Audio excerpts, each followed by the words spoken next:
السلام علیکم دوستو۔ جی تو دوستو، آج ہم بات کرنے چلے ہیں اسلامی فوج کے 10 بہترین کمانڈر۔ سب سے پہلے ہیں عامر بن عبداللہ بن جراح۔ یہ 583 عیسوی مکہ میں پیدا ہوئے اور 639 عیسوی جارڈن میں ان کا انتقال ہوا۔ حضرت محمد صلی اللہ علیہ وآلہ وسلم کے ساتھی اور ایک مسلم کمانڈر تھے۔ ابو عبیدہ کے نام سے جانے جاتے تھے۔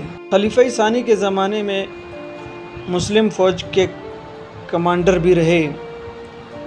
ان کو 632 عیسوی سے 634 عیسوی تک فیلڈ کمانڈر اور 634 عیسوی سے 639 عیسوی تک کمانڈر ان چیف کا عہدہ دیا گیا۔ جناب، دوسرے نمبر پر ہیں اسامہ بن زید۔ ان کی پیدائش 612 عیسوی مکہ میں ہوئی اور وفات 680 عیسوی مدینہ میں ہوئی۔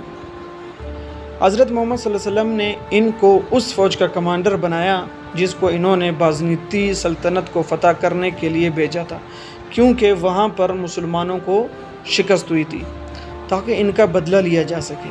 اس کے بعد انہوں نے لیونٹ کو بھی فتح کیا۔ ان کی قیادت میں مسلمانوں کی پہلی فوج تھی جس نے بازنطی سرحد کو فتح کیا۔ تیسرے نمبر پر ہیں اکرمہ بن ابی جہل۔ ان کی ولادت 598 عیسوی میں ہوئی اور انتقال 634 عیسوی میں۔ حضرت محمد صلی اللہ علیہ وسلم کے سرکردہ مخالفین میں سے تھے یہ، لیکن بعد میں حضرت محمد صلی اللہ علیہ وسلم کے ساتھی بنے۔ رودا کے جنگوں اور شام کی فتح میں ایک مسلم کمانڈر کی حیثیت سے شرکت کی۔ آخری مہم کے دوران ان کو قتل کیا گیا۔ چوتھے نمبر پر ہیں جعفر ابن ابو طالب۔ ان کی پیدائش 590 عیسوی مکہ میں ہوئی اور وفات 629 عیسوی میں ہوئی۔ یہ جعفر طیار کے نام سے بھی مشہور ہیں۔ حضرت محمد نے زید بن حارثہ کے کمانڈ میں ایک فوج کو بازنطی سرحد پر روانہ کیا اور فرمایا کہ اگر زید قتل ہو جائے تو اس کے بعد جعفر طیار اس فوج کا کمانڈر ہوگا۔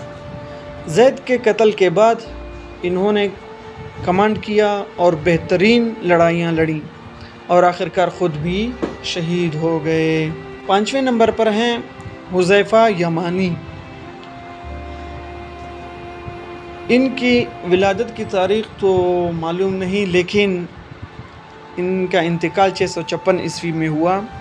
یہ رازدار رسول خدا کے نام سے بھی مشہور تھے۔ حذیفہ عراق میں توسیع کے صف اول کے فوجی دستے کے کمانڈر تھے، جس نے دسمبر 641 میں ہمدان، الرائے، ادنور اور نہوند کے مشہور جنگوں میں خود کو ممتاز کیا اور لڑائیاں لڑیں۔ چھٹے نمبر پر ہیں شرجیل بن حبسہ۔ ان کی بھی پیدائش کی تاریخ میں نہیں پائی جاتی، لیکن وفات ان کا 639 عیسوی میں ہوا۔ کافی پہلے مسلمان ہونے والوں میں شامل تھے۔ حضرت محمد صلی اللہ علیہ وسلم کے ساتھی تھے اور لیونٹ کی مسلمانوں کی فتح کے دوران راشدین کی فوج میں ایک اہم کمانڈر کی حیثیت سے انہوں نے شرکت کی تھی۔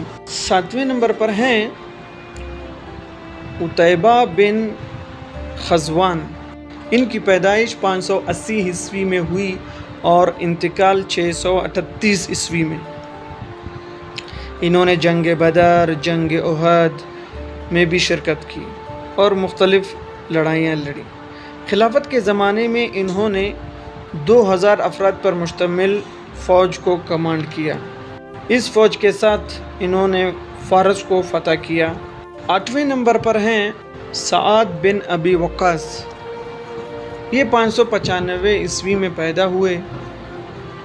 ان کا انتقال 674 عیسوی میں ہوا۔ سعد بن ابی وقاص ساسانی فارس کے فاتح اور کوفہ کے بانی تھے۔ وہ اسلامی فوج کے فیلڈ کمانڈر، سپریم کمانڈر اسلامی آرمی فارس بھی رہے اور ملٹری گورنر کوفہ بھی مقرر ہوئے۔ 9ویں نمبر پر ہیں السمنی بن حارثہ۔ مسلم عرب فوج کے جنرل تھے۔ یہ حضرت ابو بکر کے دور خلافت میں لڑنے کے لیے ساسانی سرحد پر موجود تھے۔ جب حضرت عمر خلیفہ بنے تو انہوں نے ان کو ہٹا کر ابو عبیدہ کو کمانڈر مقرر کیا۔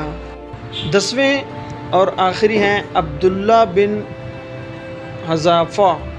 انہوں نے حضرت محمد صلی اللہ علیہ وسلم کا خط ساسانی سلطنت کے بادشاہ خسرو تک پہنچایا۔ ان کو قاصد رسول خدا کہا جاتا ہے۔ حضرت عمر کے زمانے میں ان کو روم بھیجا گیا، جہاں پہ یہ گرفتار ہوئے اور ان پر طرح طرح کے ظلم کیے گئے تاکہ وہ دوبارہ عیسائی ہوں، لیکن ایک مسلم فوجی کمانڈر سختیاں تو برداشت کر سکتا تھا، لیکن وہ کیسے اپنے ایمان کا سودا کر سکتا تھا، لہٰذا انہوں نے کبھی بھی عیسائیت کو قبول نہیں کیا۔ السلام علیکم ورحمۃ اللہ۔ امید کرتا ہوں دوستو آپ کو ہماری یہ ویڈیو پسند آئی ہوگی، لہٰذا اپنے کمنٹس میں رائے دی۔